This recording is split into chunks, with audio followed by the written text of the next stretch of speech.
Hello and welcome to another video, and I am done my final, so it is now time to make a whole bunch more MechWarrior Online videos. And what I'm going to start off with here is just, it's been a few days since the Faction Play 4.1 came out. How is it going? What are the game modes like that we've been able to play them? And just what are my opinions on it, what I think should be changed, and what I think really worked well. To start off, the background footage we have here is one of my very first skirmish matches that I played under this system. It was when we still had the time limit of 15 minutes instead of the 25 minutes, which it is currently, as one topic I want to talk about is that time limit. But let's just start with the overall, the general. I am really enjoying this update. Previously, I never even wanted to touch Faction Warfare. I thought it was, God, I don't want to play Faction Warfare. You're just going to get stuck in Invasion. There's a lot of problems with the Invasion game mode, specifically map, how that's designed, the choke points, the funnels, and it's not that entertaining for the most part for me. But having maps such as what we have here with HPG Manifold, and just going, hey, you like this map, you like to skirmish on it, skirmish for 48 mechs instead of 12.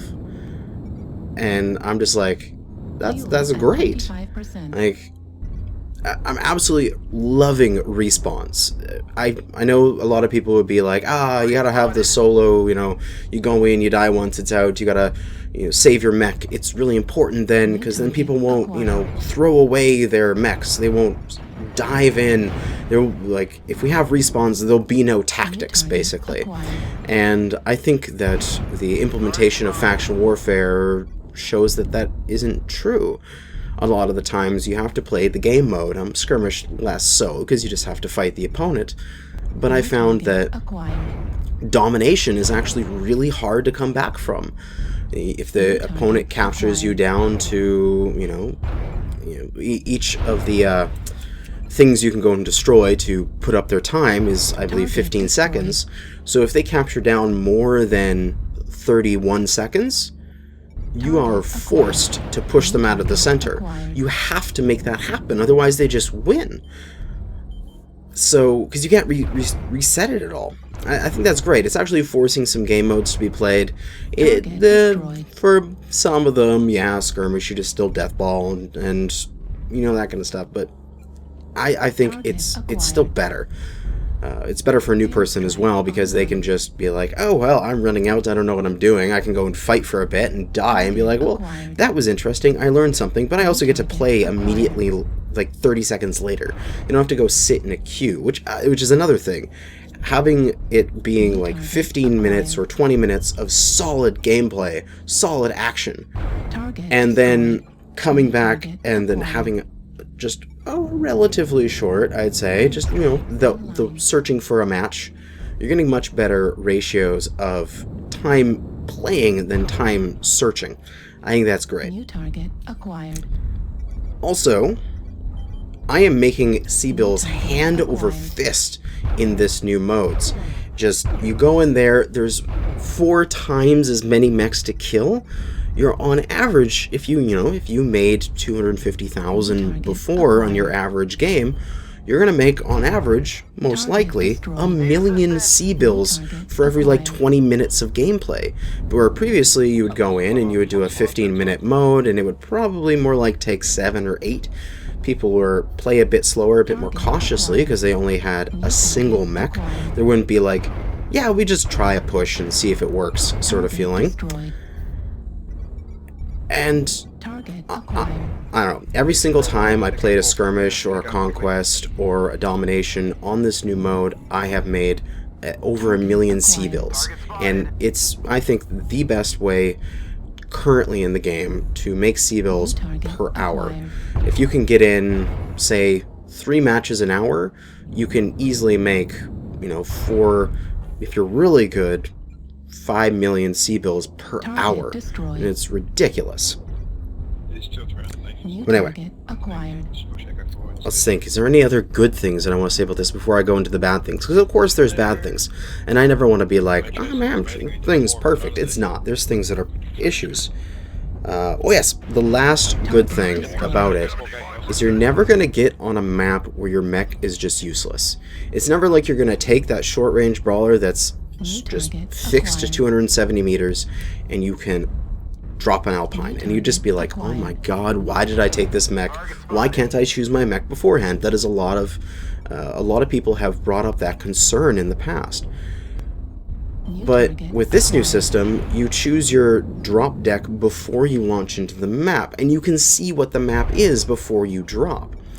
So, if I'm seeing a thing like, you know, I see Alpine, I've got a drop deck setup that is pure ECM, long-range laser bomb builds. And that is what I choose to drop in for Alpine. Where if I see a map like, I didn't have it set up when this video was made, but when I see a map that is like HPG, or I don't know if Mining Collective's in there, but Mining Collective would work. Maps where I know I can brawl, I can switch to my brawl deck, which has just mass SRMs and LB20s. So you can always take the mech that is appropriate for the map, and it feels so much better. The fights are more focused around what that map does well, instead of being like, oh damn it, I'm on a learn boat on a River City map, and it's just like, I'm not going to be able to make this work very well, and you're ineffectual. Those things are gone. I mean, then you get to your polar, and I go, holy crap, I need my drop deck, which I've labeled Max ECM because it has the Marauder 2C that has ECM, and it has 2 Hellbringers in it.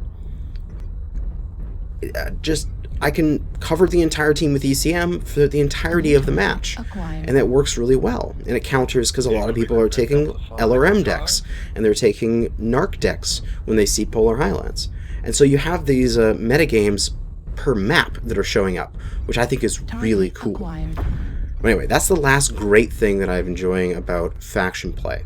Now on to some of the things I think are not being implemented as well. It is still very possible to spawn camp your opponents, and it's not fun at all. I've been on both sides of it. I've had my team get spawn camped, and I have spawn camped people. It's not fun. On either side, if you're getting spawn camped, you're just getting killed immediately after you drop. You're not getting any damage, you're not getting any rewards. And if you're spawn camping, it's like shooting fish in a barrel. There's no gameplay to it. It's just, oh, look, another target dropped in front of me. The only thing you have to worry about is possibly pulling back for a couple seconds while the dropship is overhead, because, yeah, the dropship is fairly deadly. But even so, still, you just hide slightly, and you'll be fine, and then you can pop out and kill the opponent. I think what really needs to happen is now we have respawns, we need a safe place to respawn. If you take a look at, say, League of Legends or something along like that, they have base turrets for sure, and those are destroyable. But they have this spawn turret. And that turret, no matter how strong you are, you could play the game for hours and get the absolute perfect equipment, max out your character for the most durability possible in the game, and that turret would still kill you in just a matter of seconds. We need something like that for MechWarrior Online.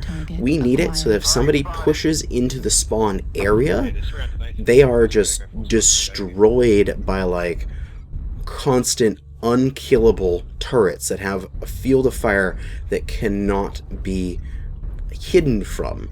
Basically, there needs to be your immediate spawn location, where you drop from the dropship that's surrounded by walls with a few exits so that are properly covered, so that way opponents can't shoot in from the distance. And then if anyone's trying to hide around those walls or hide inside, they need to be shot by super powerful, like 4 large lasers, turrets that are unkillable. Basically, the whole thing is you can't push their spawn. I would love to see that.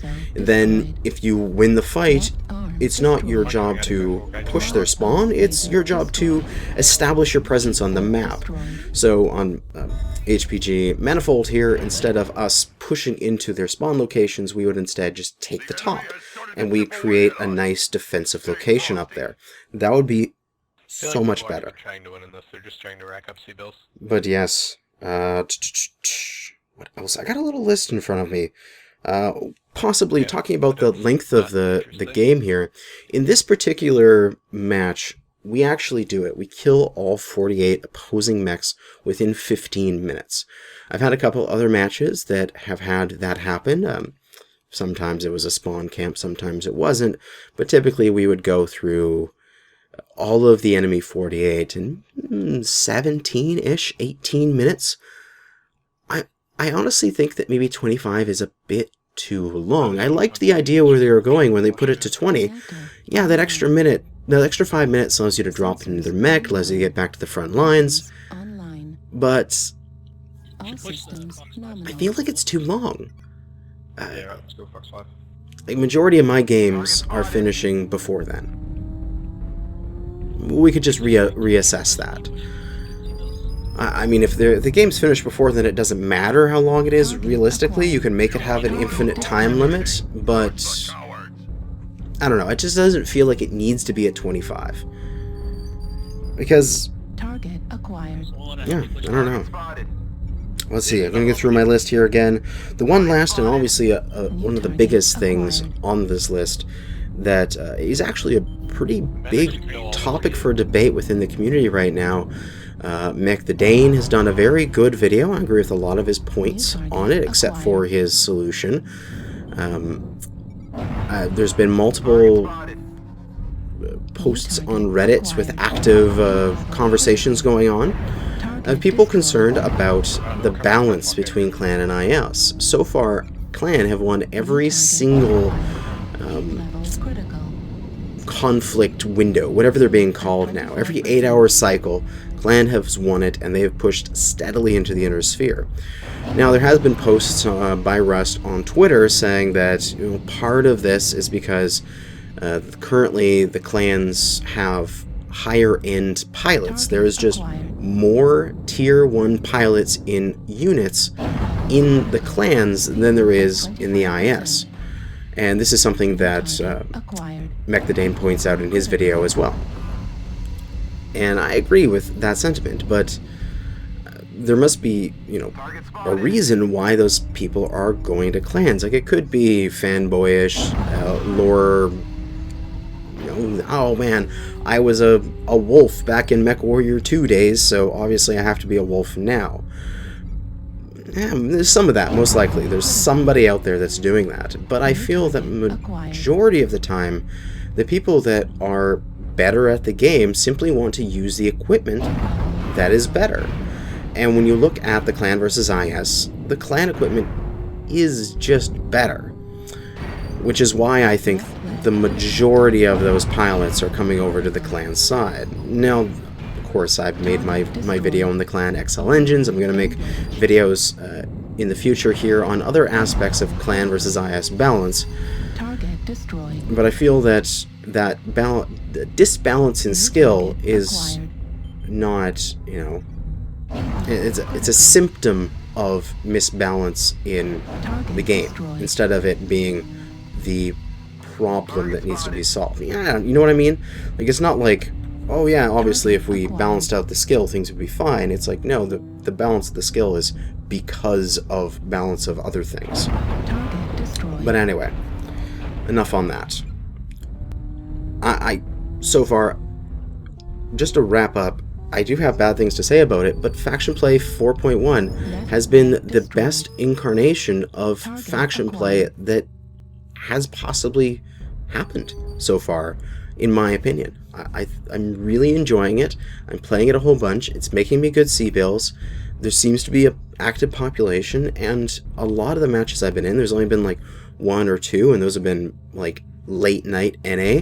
I'm on the West Coast, so by the time it's late night for me, like 11, 12 p.m., it's like 2 and 3 a.m. in the East Coast, so really late night NA have I ever seen just large groups that have been stomping. Majority of the time when it's decent time out there and it's not too late, it's just pugs on pugs, and the matches are fairly close with that small clan advantage. But anyway, that's going to be it for this video. You can see my video is wrapping up in the background, and not much I can talk about when I don't have background footage. But I made 1.5 million in this match. Did 2,179 damage, got 7 kills, and 24 assists. Holy crap. And also contract bonus, 5.4, like 540,000. Jeez. Anyway, thanks for watching, and good hunting.